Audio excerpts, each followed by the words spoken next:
حضرت مریم علیہ السلام جو عمران کی بیٹی تھی اور والدہ کا نام ہینا تھا، اور یہ عمران کی بیٹی تھی، ان کا ذکر سورہ آل عمران میں تفصیل کے ساتھ موجود ہے۔ آپ کی والدہ محترمہ ہینا نے منت مانی کیونکہ وہ حاملہ تھی، اللہ سے منت مانی کہ میرے پیٹ میں جو بچہ ہے میں اس کو بیت المقدس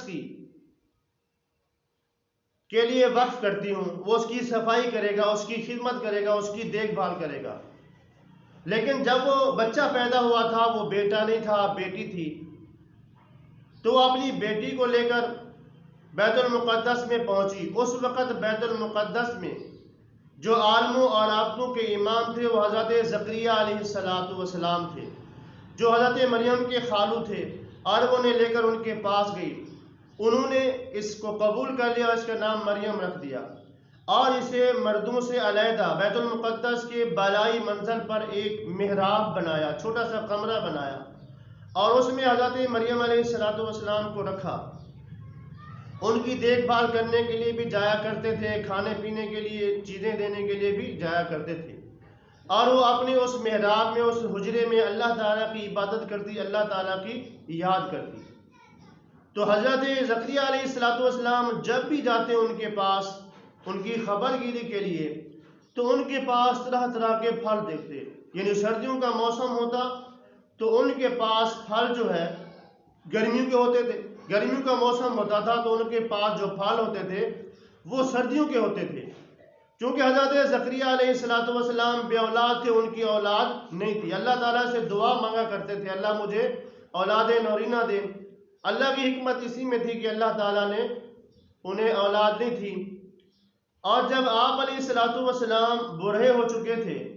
تو اب اس نعمت سے اپنے آپ کو محروم سمجھتے تھے کہ اب میں بوڑھا ہو چکا ہوں، اب مجھے اولاد نہیں ہو سکتی۔ تو جب حضرت مریم علیہ السلام کے پاس بغیر موسم کے پھل دیکھتے تھے، ایک مرتبہ انہوں نے حضرت مریم علیہ السلام سے سوال کیا، قال یا مریم انا لک ھذا، اے مریم یہ تیرے پاس بغیر موسم کے پھل میوے کیسے آتے ہیں؟ تو مریم علیہ السلام نے فرمایا، قالت هو من عند اللہ، یہ اللہ تعالیٰ کی طرف سے ہے، ان اللہ یرزق من یشاء بغیر حساب، تو اللہ تعالیٰ جسے چاہتا ہے بغیر حساب کے عطا کرتا ہے۔ ہنالک دعا زکریا ربہ قال رب ہب لی من لدنک ذریۃ طیبہ انک سمیع الدعاء۔ تو اللہ کے نبی زکریا علیہ السلام وہاں محراب مریم میں کھڑے ہو کر اللہ تعالیٰ سے دعا کرتے ہیں، اے باری تعالیٰ اگر تم مریم علیہ السلام کو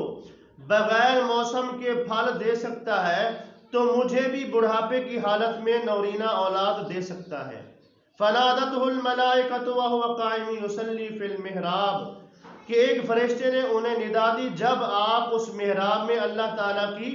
عبادت کر رہے تھے، ان اللہ یبشرک بیحییٰ مصدقا بکلمۃ من اللہ سیدا وحصورا ونبیا من الصالحین، کہ بے شک اللہ آپ کو خوشخبری سناتا ہے ایک بیٹے کی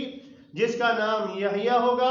اور وہ اللہ کے کلمہ عیسیٰ علیہ السلام کی تصدیق کرے گا، اور وہ عورتوں سے دور رہنے والا ہوگا۔ یعنی اللہ کریم نے حضرت زکریا علیہ السلام کو بڑھاپے میں ایک بیٹا عطا فرمایا جس کا نام اللہ کریم نے خود یحییٰ علیہ السلام رکھا۔